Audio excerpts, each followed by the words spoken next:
Okay, we're back. Baer Faxt Live from Art Basel Miami Beach. Round, I guess this is 2. Here we go.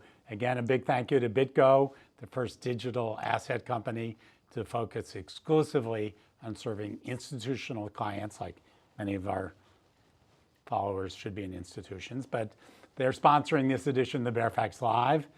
BitGo was founded in 2013, and they're the largest independent digital asset custodian in the world, but you knew that. And they've secured approximately 20% of all the on-chain Bitcoin transactions by value. So we'll get right to it. We're here with Judd Grossman. We want to talk to Judd as a collector, and he's also sort of the Perry Mason of the art world, one of the best litigators. But Judd, I'm curious your take as a collector, and let's sort of peg you in a certain way, because Baer Faxt tends to sometimes put in like the mega Eli Broad types and all that, and that is an important part of the art market. But the level that you're interested in that is actually a much larger area of the market. How would you describe your collecting? So I'd say I'm an attorney first and a collector second, but so much of the work that I do, I think, informs and has really guided my collecting, which by all accounts it's still in its nascent stages, but I think tells a story of my trajectory over the last 15, 20 years working in the art world. Whether clients, galleries whose programs we get excited about, or individual dealers who've turned me on to artists. We also have a number of artists who we've represented, and my collection really reflects those relationships, and I think tells that story as much as the art itself. Tells the story of my career. I have everything from a forged Joan Mitchell in my collection to wonderful examples of work by artists we've worked with, like Anne Craven, Peter Beard, N Dash.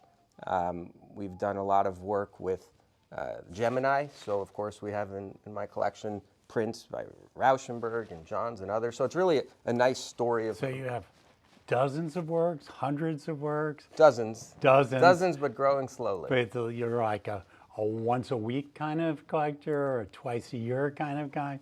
What's the pattern that you've observed? Again, it really depends a lot on what's going on professionally.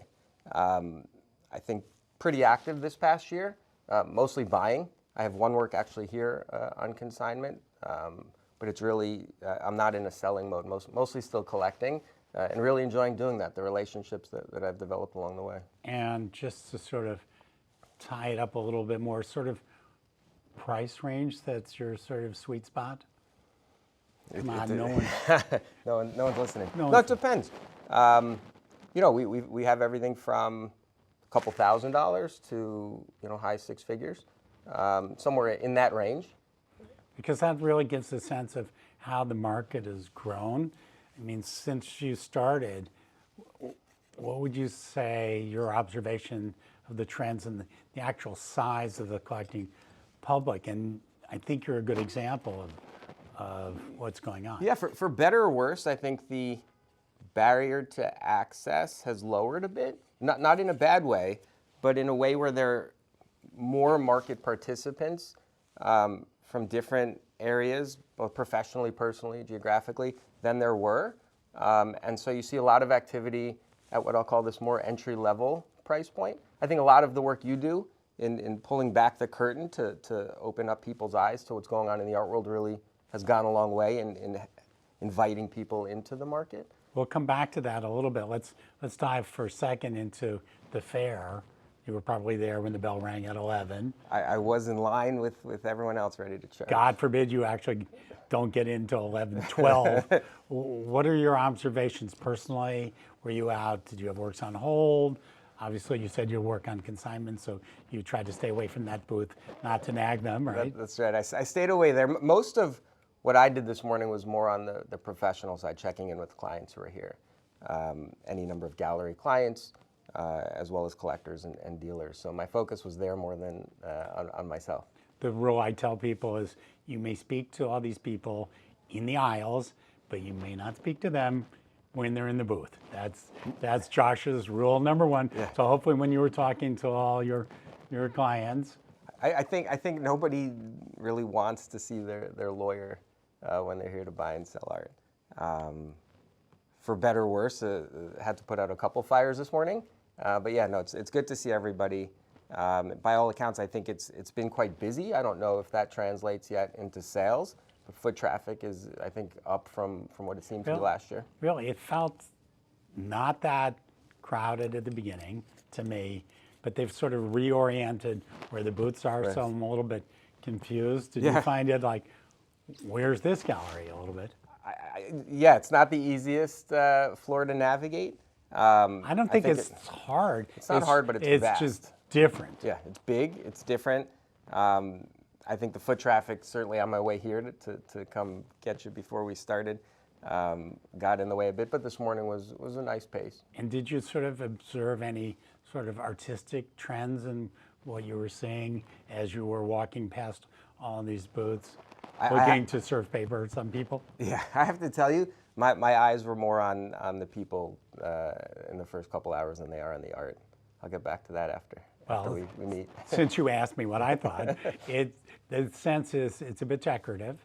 It's a bit sort of commercial in a sort of wise way. I mean, business is what it is, so it's probably not the moment to like go all in on one crazy thing. So I don't know if it's the artists who are playing it a little bit safer or the dealers. When you work with galleries and artists, do you have that feeling a little bit now? Yeah, I think that primarily it's the galleries and the collectors and the dealers, less so the artists. And I'd say the sentiment is things are positive, not in a crazy way, in a manageable way where there's opportunities. And I think that's what I've been hearing most of all this morning. Cautious optimism, on the heels of what have been a successful couple weeks in New York and in Paris. And things are going well. It doesn't need to be a grand slam. So are you going to go back, I mean, certainly after this, later today or even tomorrow, to sort of switch hats, maybe take your suit off and like walk around in jeans and say, I'm an art collector, and look for yourself? I will. I think after we meet, I'll probably do that. There's just so much going on in the morning. It doesn't give me time to do that. It's a short trip for me. I'll head back tomorrow. So this afternoon is really the time I have to spend looking at the art. Because it's really hard when you're interrupted every minute to look and see. So are you looking for like the new galleries? Are you looking for the people you know? Are you looking for art you already know something about? New experiences? Do you have a strategy? No. As I said, for me, what I like and what I've been collecting follows from the relationship. So it's more attraction to the galleries who we know, the people we know and trust and I like. And from there, the art follows. We'll get a little bit to the entertaining part, which is some of the shenanigans in the art world and all that. But what advice would you, Judd Grossman, attorney, give Judd Grossman, collector, as advice? And I assume you wouldn't follow your own advice because... Yeah, no, a lawyer who represents himself as a fool for a client, it's probably the same, even more so for me in the art world. I'm lucky enough to have friends and advisors like you who point me in the right direction, and the best advice you shared this morning was buy what you like. Buy what you like. Buy what you like. But as an attorney wearing that hat, what would you tell other collectors or yourself as like some really tangible things? Don't rush into things. People have a tendency this week to feel like they have to get there first. They handle themselves a little differently than I think they would in a normal gallery setting. And you don't have to do that. And you shouldn't do that. You shouldn't rush into anything. And primary is a different animal. But on these secondary sales, it's important to do your homework. And I'm not just talking market homework. Provenance. Do your diligence. Where did this painting come from? How did it end up here? If I'm going to purchase it, how is it going to leave here? So everything from the logistics of a purchase to the understanding of possible pitfalls with issues relating to title or provenance or anything else like that. And so that's the best advice I could give is take your time, do your homework beforehand. Don't rush into anything. And when you do buy something, negotiate terms that allow you to verify what they're telling you. Too often we see people taking someone else's word in the art market at face value, and unfortunately sometimes that leads to problems. Really? Give us an example. Of every major painting sold on a one-line invoice, accompanied by a handshake. Look, the biggest issues these days, I think, in a lot of ways flow from the commoditization of art. And so you have a lot of people here who don't fit your traditional collector profile. Investors, people here just for fun, willing to put some money down on a piece of art that maybe they know nothing about, not only the artist, but the ownership. Are they buying a fractional interest in a piece? Are they going halvesies with someone? Problems arise when people look to the art exclusively as an investment without having physical possession of it, and not doing the things they could do to protect themselves after the sale. Sometimes I sort of joke that people do more research on a refrigerator than they do on $1 million painting. Yeah. I mean, it's weird. No, your advice, buy what you like, is the starting point. So Well, you know, that's not my actual advice. what's the advice? I gave it to you like yesterday. Buy what you don't buy something you like. It's not good enough. You know, buy something you love. Right. You know, liking it. I like a lot of things I saw today. It's like, that's not enough. Yeah. It's like, you really walk away from it, think about it, you know, do your research. I mean, I'm fortunate because I was only interested in trying to, as an advisor, get one work for a client. I bring it up to you, and you said, "Oh, I represent the estate, the foundation." So it's like, okay, so I don't have to do all that homework, right? Right. I've done my homework. You've done enough. The rest you can leave up to us. But it doesn't have to stop at the booth, is the point. You can build into a contract a period of time after the sale to verify certain things that you're being told. And so I think, again, the best advice beyond buy what you love as it relates to the legal side of things is take the necessary precautions before the sale and also as part of the terms of the sale. But in terms of buying art, the art world is sort of notorious for what you said is like the one-line invoice, but it's like generally a one-page invoice, right? And is that sufficient? No, not necessarily. It can be. Do you need a bill of sale? Eventually, look, the biggest issues arise, as I said, when there are issues relating to the ownership, whether that's someone out there who may have a claim to the picture, whether it's someone who may co-own the picture. If it's not primary, are you saying do a UCC search on it? 100%. Even if it's from the most famous gallery in the world? Well, we've heard this before with some very famous galleries that have done some not nice things. But even before you do your UCC1 search, and this is something that just came up, is for all of the collectors who have their works here on consignment, they should be filing UCC1s.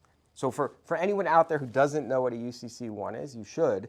It's a Uniform Commercial Code Form 1, which is literally a one-page document that you fill in online, and it tells the world, that's my painting that I've consigned to this gallery for Miami Basel.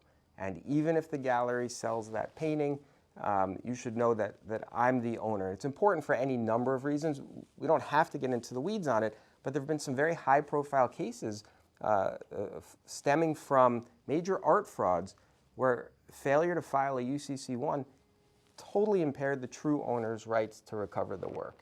Anytime the work's not in your possession, you should be filing a UCC1. That's free advice to everybody out there, but it's the best advice that I can give in the simplest way that will protect on both sides, the gallery, the collector, and everyone in between, including transport, shipping, and warehouses. Now, your services aren't cheap, No. right? But they're worth it.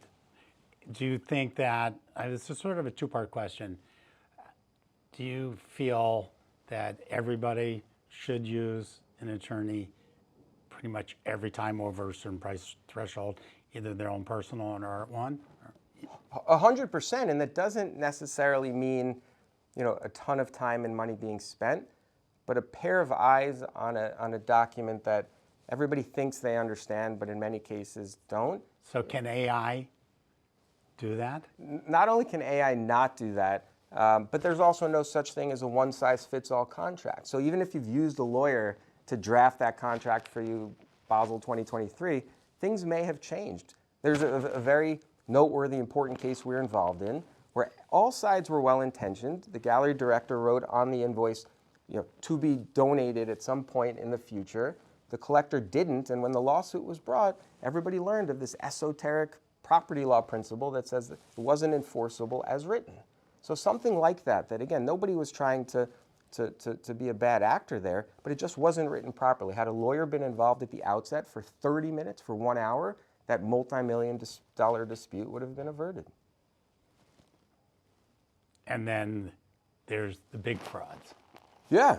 So you've been involved. I think everybody likes to know a little bit. I get a call all the time. Why don't you go on TV and talk about who's that American guy with the worked for an English gallery who's got all the books about him? I've heard the name. It doesn't come to the top of my mind. His wife subscribes to the Baer Faxt, believe it or not. So Inigo, it's like, is that lessons to be learned there of smart people being really? It's lessons to be learned, but it's not the first time that it's happened. It won't be the last time it's happened. Before him was Ezra Truaki, before him Salinger O'Reilly. It'll happen again, but I do think that the more headlines that are written about frauds like that, the more sophisticated, already sophisticated collectors become. Really? I don't think so. I think they think they're too smart, can't happen to them, and all that, and it's like they know better, and that's the other guy. Well, I'll give you an example. We have a client who consigned a major work here for sale, had never in the past used a lawyer for a consignment like that. It was a standard consignment. We advised him, and as part of that, made sure to file a UCC1. He asked me why, and I used to illustrate the point the Ezra Truaki scandal. Ezra Truaki was a gallerist who was selling greater than 100% interest in works. He was selling works he didn't own. He was taking people's money and not buying the works. The biggest takeaway in that case for how collectors could have protected themselves if they didn't physically have possession, which again is how this world works. When you consign something to a gallery, typically it's physically with them, was to file a UCC1. The collectors who didn't file their UCC1 on works that were with the gallery at the time the fraud was revealed, he got arrested, and the bankruptcy proceedings were commenced. In some cases, actually lost their paintings because the bankruptcy trustee took the position that anything in the debtor's possession where a security interest hadn't been perfected by filing UCC1 was theirs. And so we're going to sell it and chop up all the proceeds for the benefit of all creditors, leaving the true owner of these works holding the bag. But that's not fair. It's not fair. It's not fair, but unfortunately the law sometimes isn't fair, but it all could have been prevented by a filing of a one-page document. Could all this be standardized? In what way? Well, the fair says if you have a work here, I mean, some fairs, they do authenticity things, that every work must have proper legal.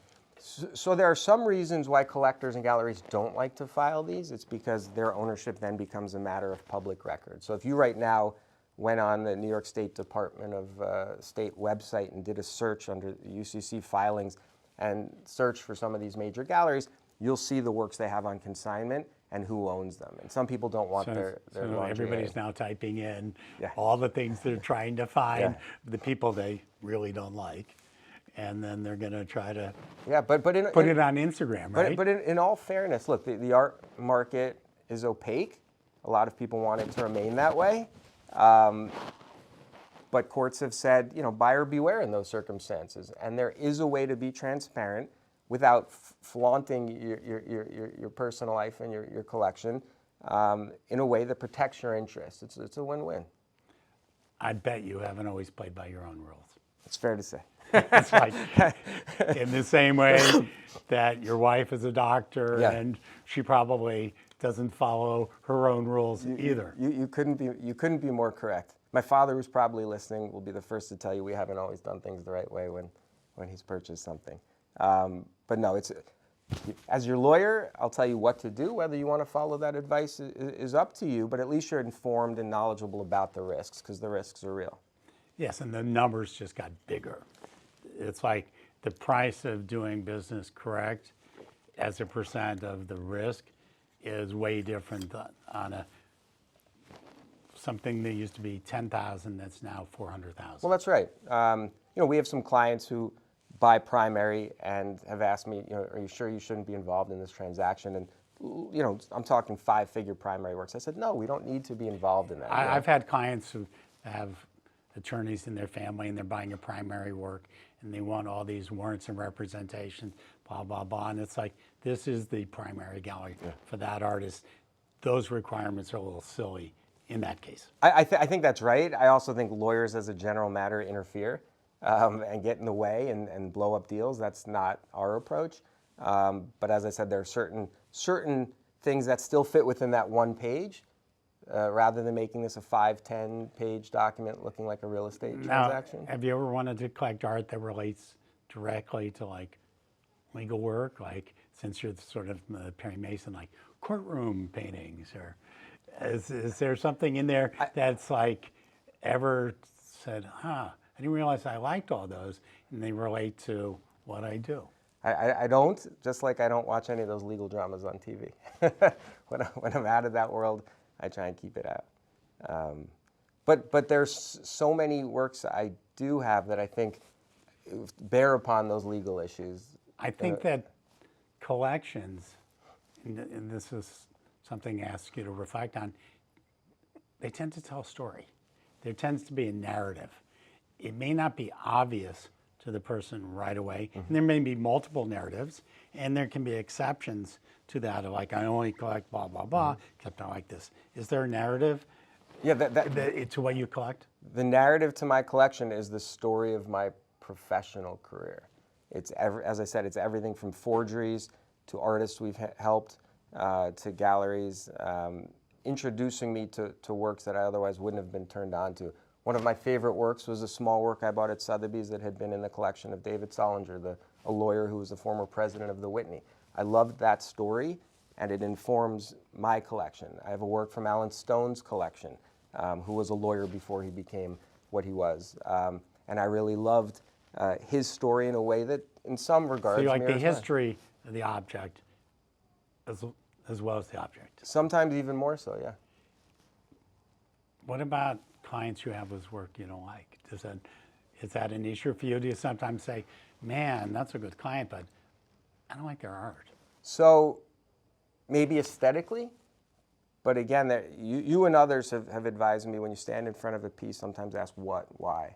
And so even if it's not aesthetically pleasing, even if it doesn't catch my eye, there's something about it that interests me, whether it's just from a purely cerebral standpoint or something conceptual that I really like. I'll learn to like it if for some reason a client of mine has liked it and has a particular interest that makes me look at it a different way. Because there's really two schools of thought, like meet the artist. And there are a lot of people who collect who love to meet the artist. And it certainly would seem like a very smart and logical thing to do. 98% of the world would say, maybe 99, that's a good idea. Now, I used to be at a gallery, so meeting the artist was a different thing. Right now, I don't want to meet the artist. I just want to deal with the object and the history of it, and I don't want to be confused by, I like them, I don't like them, they voted for this, they voted for that. But where do you stand on that? Do you like to meet the artist? The handful of artists we've represented have really opened my eyes to how differently art can look through their lens than through somebody else's. Peter Beard, I had a terrific relationship with him. Watching him and his process informed my love of his art as much as the art itself. N-Dash, I met her first before knowing and understanding her art, and that's helped me look at her work differently. And Craven, same sort of thing.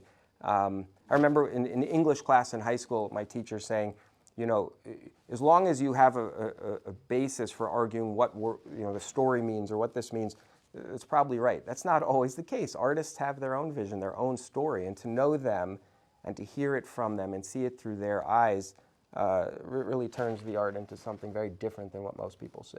And what percentage of your business is art related?